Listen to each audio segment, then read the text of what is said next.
Hey guys, welcome back to today's video. Today is Tuesday, February 8th, 2022. I was mixing up my dates briefly. In today's video, we are going to be talking about the state of Ohio and the governor's race in 2022 and how Mike DeWine, as the incumbent governor, might actually be in a position where he ends up losing the Republican primary across the state. Now, this is something that actually has taken me by surprise. I do remember that when Mike DeWine had said that Joe Biden was declared the president of the United States, that Donald Trump immediately took to Twitter to say things along the lines of who will be running for governor of the great state of Ohio, will be hotly contested, sort of indicating that he wanted somebody to run, and it was already well known that the incumbent governor, who was first elected back in 2018, was going to run for re-election simply because that's just how politics works.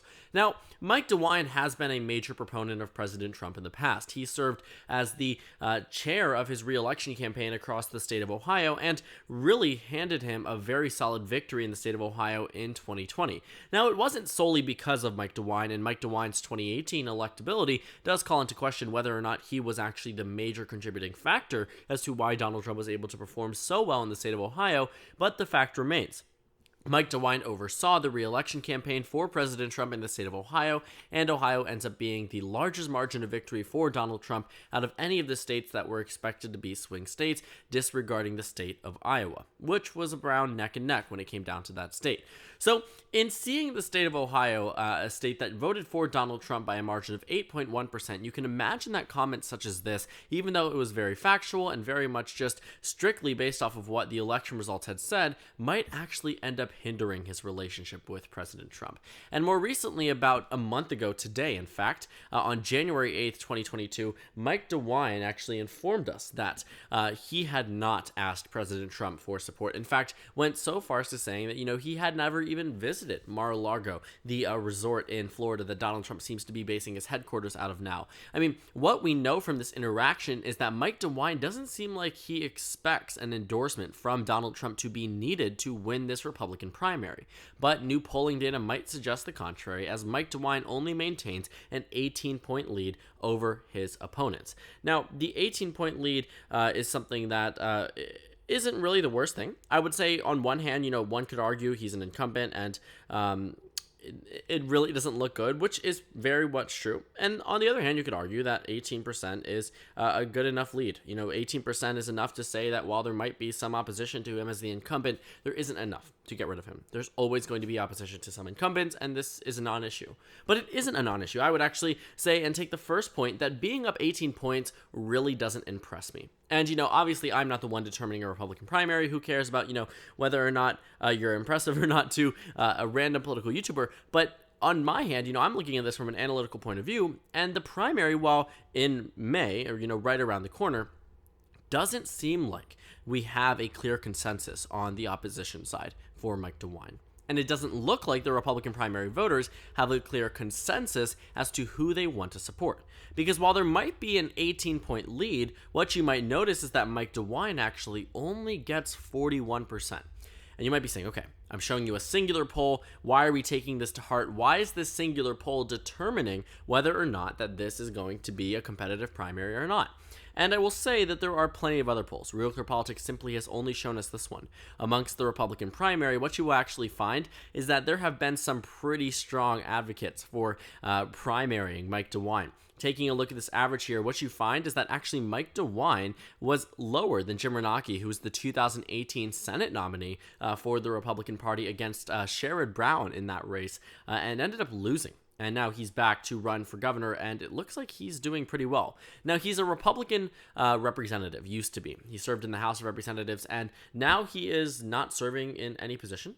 I think that it is something that is very interesting to see. Someone who lost a statewide race is now expected to potentially defeat Mike DeWine in some of these numbers. But looking at all of the polls that have been released, what you find is that Jim Renacki has actually been winning in most of them. If anything, he's only down by, at most, what this one is the largest margin, 18 points, but really the rest of them don't seem to have that. It seems as if that from the start of 2021 that Mike DeWine wasn't really the favorite to win. While he may be narrowly increasing, and while this upward trajectory definitely is a good sign, Jim Renacki, in terms of the overall average, still maintains a lead over Mike DeWine. That's also in addition to Joe Blystone, who is serving as a third-place candidate The reason why Jim Renacci and Joy Blystone are receiving support is not necessarily because those two candidates individually are inspiring. I'm sure there are some people who do feel that way, but on the most hand, it's because these Republicans are looking for someone who didn't immediately acknowledge the election results. When Donald Trump hinted towards this,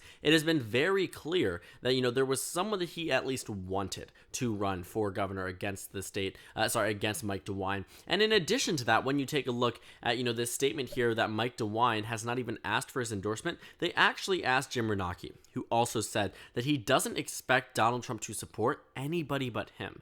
You see, it's an interesting case because in 2018, Donald Trump endorsed both Jim Renacci and Mike DeWine, but now he's going to have to make a decision, or he's not going to make a decision at all.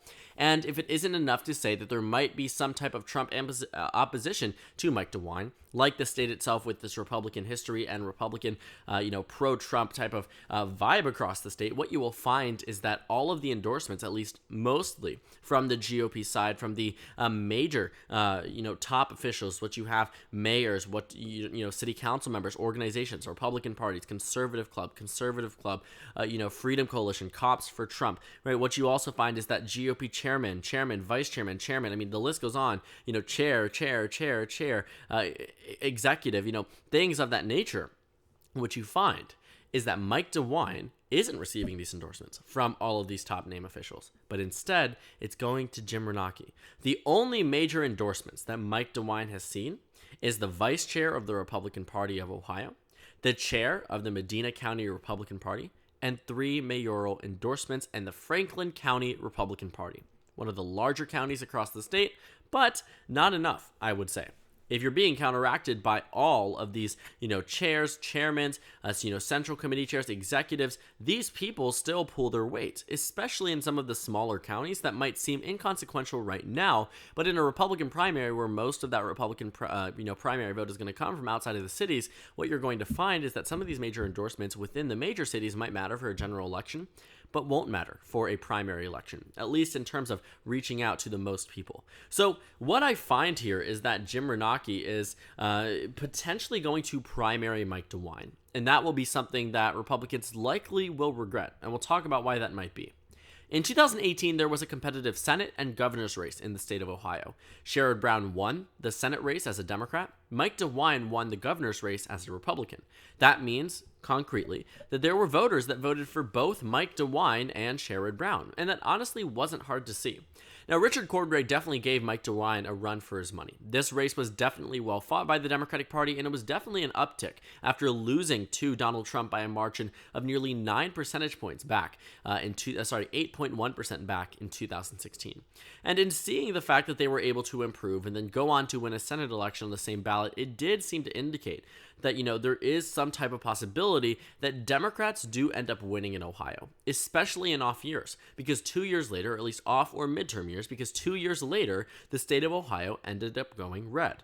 And another thing, if you look at the House elections in the state of Ohio, there was actually a special election for Democrats.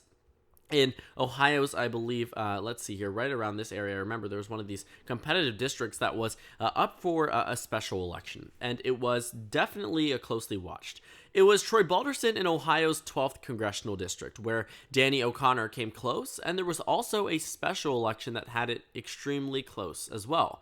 If you want to take a look at the 2016 House election results there, what you might have found is that that exact district was extremely Republican.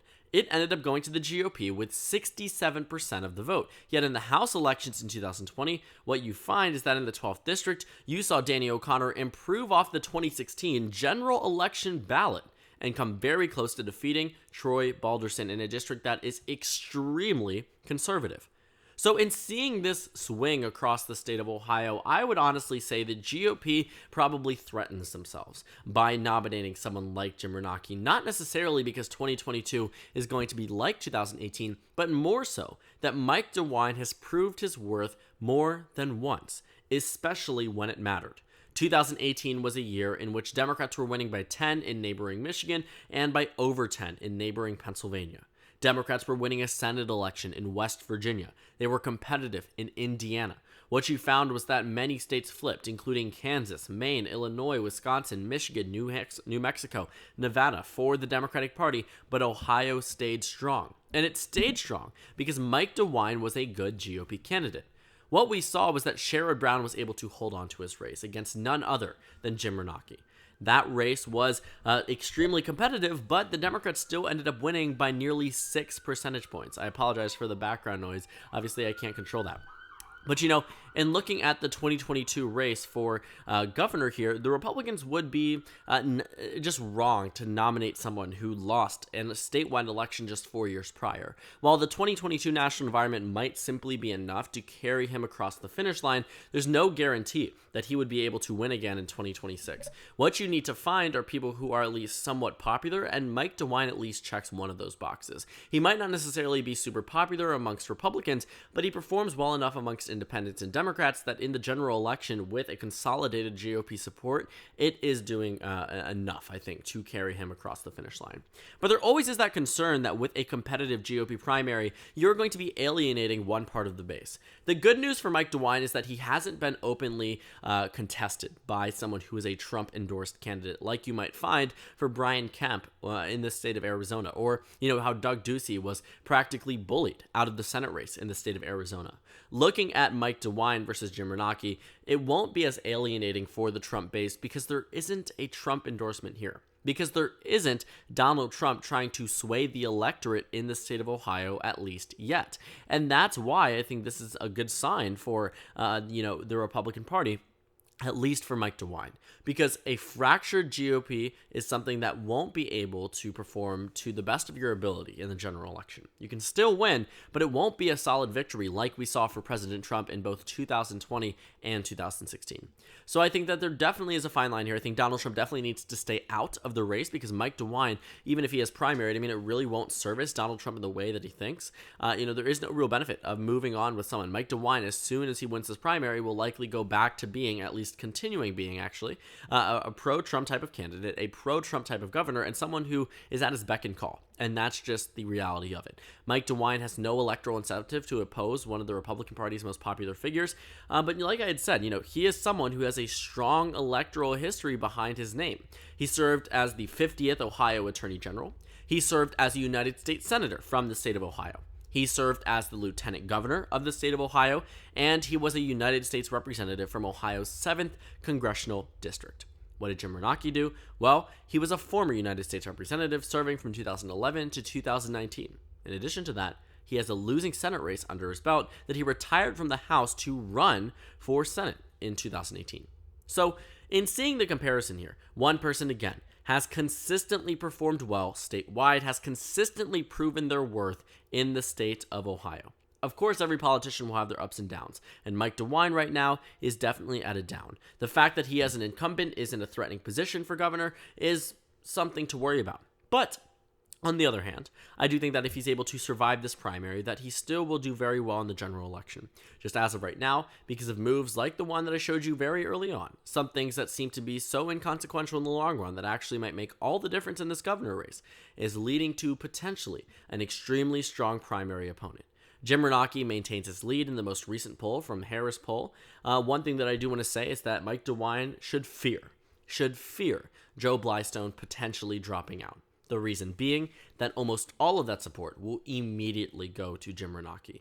This vote for Joe Blystone and Jim Renacki isn't necessarily a vote, for these candidates, but more so a vote of no confidence for Mike DeWine as governor. People are beginning to paint him as a rhino.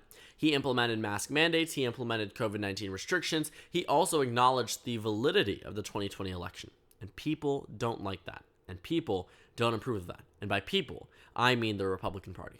So looking at what we can expect, my prediction as of right now, it's not concrete, don't hold me to this, but what I do think is that if Donald Trump stays out of this race, Mike DeWine wins the primary. If Donald Trump decides to interject himself in the race, then Jim Renacki, of course, would win the primary if Donald Trump endorses Jim Renacki. Being an incumbent can only bring you so far. There's a reason why David Perdue is about neck and neck with Brian Kemp in the GOP primary. It's also a bit different because Brian Kemp did everything right with COVID for the GOP from their standpoint, but just did a few things wrong with the election. As for Mike DeWine, while Donald Trump won the state of Ohio, so of course they weren't going to contest those election results, what you find is that he validated the overall election itself, didn't give in to this idea of widespread voter fraud, and referred to President Biden as president-elect almost immediately. And that's where you see this concern. So I think that it's going to be a very interesting race. We're going to closely watch it until May. I think it'll be something that will add on to potentially a wave of incumbents being primaried by more pro-Trump nominees, or potentially what we will find is that, the Republican Party doesn't care as much as we think about elections. It doesn't seem to care as much, about Mike DeWine being somewhat more pro-Biden than the rest of the other GOP governors. I think it's definitely going to be a test, and I think it'll set the tone for not only 2022's general elections, but also 2024 and many years beyond. So thank you guys so much for watching this video. Make sure to comment down suggestions below. Subscribe on the left if you haven't already, and check out the Instagram and Twitter. At the bottom left of the screen, there's also a Discord server for you to go ahead and join. On the screen, there's a video you can watch, and then a playlist for my 2022 election analysis videos. Again, thank you guys so much for watching, and I will see you all later today.